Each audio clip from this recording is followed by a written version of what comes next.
Well, and then the tail wags the dog there, doesn't it? Yeah. The tail wags the dog.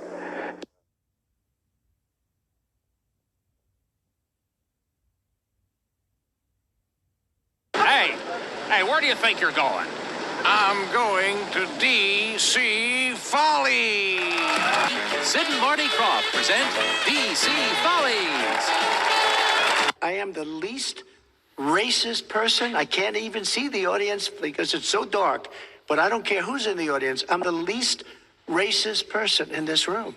Okay, Vice President Biden, let me ask you very quickly, and then I have a follow-up question for you. Abraham Lincoln here is one of the most racist presidents we've had in modern history.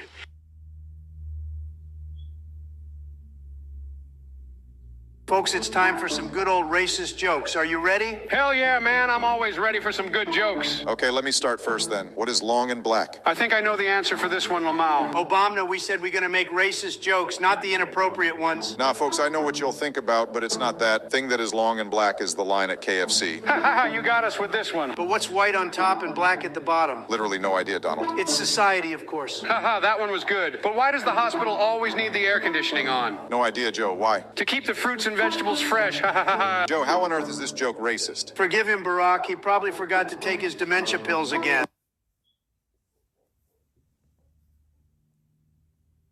Guys, want to know why black people can't have Down syndrome?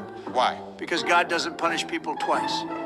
I have a good one. Two Mexicans are in a car. Who is driving? Who? A cop. Guys, this dark humor is too extreme. We should stop. Dark humor's like food. Not everyone gets it. Anyway, Donnie, what barbershop do you go to? Why are you asking? To know which one to avoid. You know what? You are really bold for someone of your color. You know what the difference between snow tires and a black person is? What is the difference? The tires still work after you take the chains off.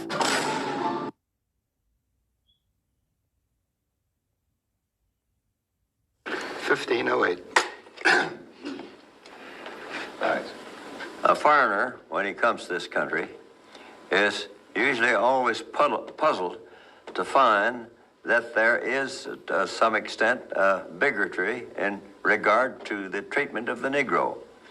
Usually, if the matter is explained to him on this basis, which I expect to do now, and I hope it'll explain a great many things to people, he'll understand the situation. The South, in the war between the states, there were 11 states left the Union, or thought they left the Union. It was a decision of the Supreme Court that they never had left the Union. 11 of those states left the Union, and about 3.5 million Negroes were freed and turned loose. And Abraham Lincoln was assassinated before he had a chance to implement the situation that he had in mind, and the freed Negroes felt that due to their emancipation and the amendments to the Constitution, which were passed in 1868, had the same rights as the white people. Well, the Southerners, having been raised in the slave time, just couldn't see it.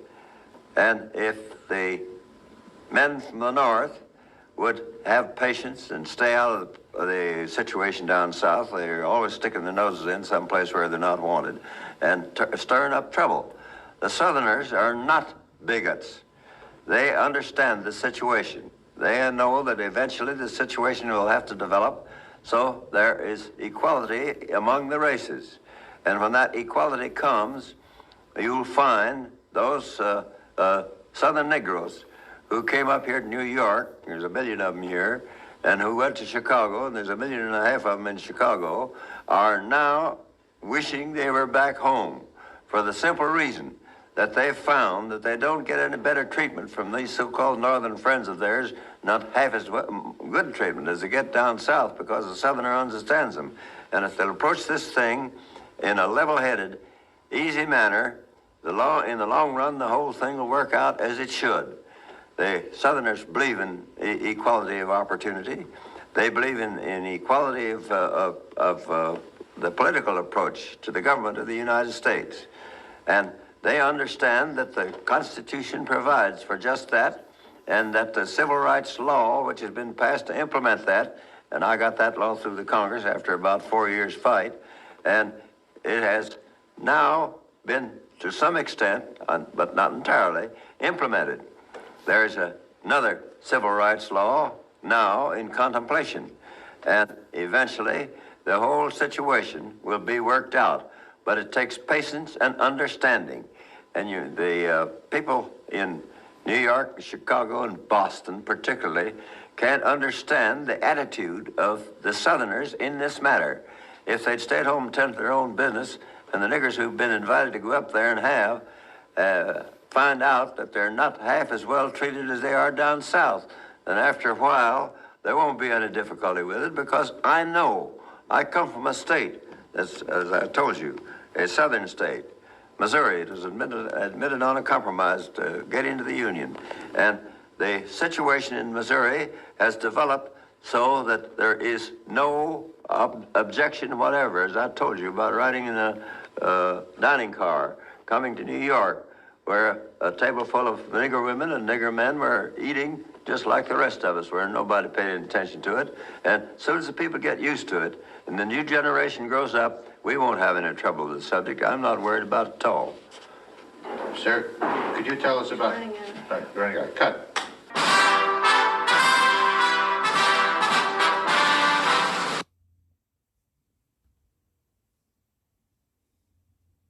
Guys, what is the difference between China and racism? What is the difference? Racism has many faces. Check this one. What do you call a Mexican who lost his car? What do you call him? Car loss. This was good, but I have a better one. Come on, Obama. Knock, knock. Who is there? It's your dad. Hey, motherfucker, you know that my dad is dead. Yes, I know. I was just reminding you. Okay, bold Afro-American, I have a question. Feel free to ask, Big Mac Orange. Okay, why does Batman cover only half of his face? Why? To let the police know that he is not a nigga. On the heels of President Trump using disparaging imagery to describe African nations, new tapes have just been released by the National Archives that reveal similar language used by the late President Ronald Reagan. So let me take you back to 1971, and it was Reagan, who was, by the way, the governor of California at the time, was on the phone with then President Richard Nixon. And so during this conversation, Reagan referred to leaders of African nations as, quote, monkeys, and then President Nixon gets in his own dig. Here you go. And last night, I tell you, to watch that thing on television, as I did. Yeah? To see those monkeys from those African countries. Damn, they're still uncomfortable wearing shoes. Well, and then the tail wags the dog there, doesn't it? Yeah. The tail wags the dog.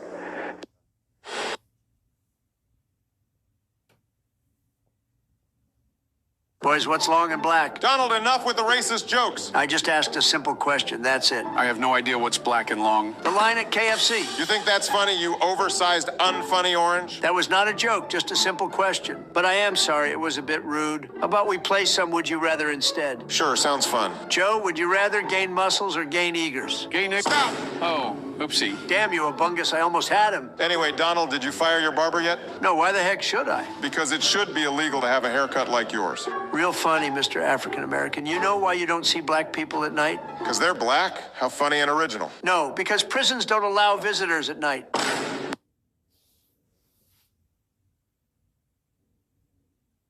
I am the least racist person. I can't even see the audience because it's so dark. But I don't care who's in the audience. I'm the least racist person in this room. Okay, Vice President Biden, let me ask you very quickly, and then I have a follow-up question for you. Abraham Lincoln here is one of the most racist presidents we've had in modern history. He pours fuel on every single racist fire. Every single one.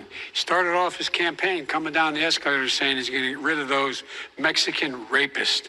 He's banned Muslims because they're Muslims. He has moved around and made everything worse across the board. He says about the poor boys, last time we were on stage here, he said, I told them to stand down and stand ready. Come on. This guy is a dog whistle about as big as a foghorn. President, are you a racist? Mr. President, will you respond to these serious questions about your statement, sir? No, Mr. President, answer the line. I'm talking to the president, not you, sir. Mr. President, are you a racist?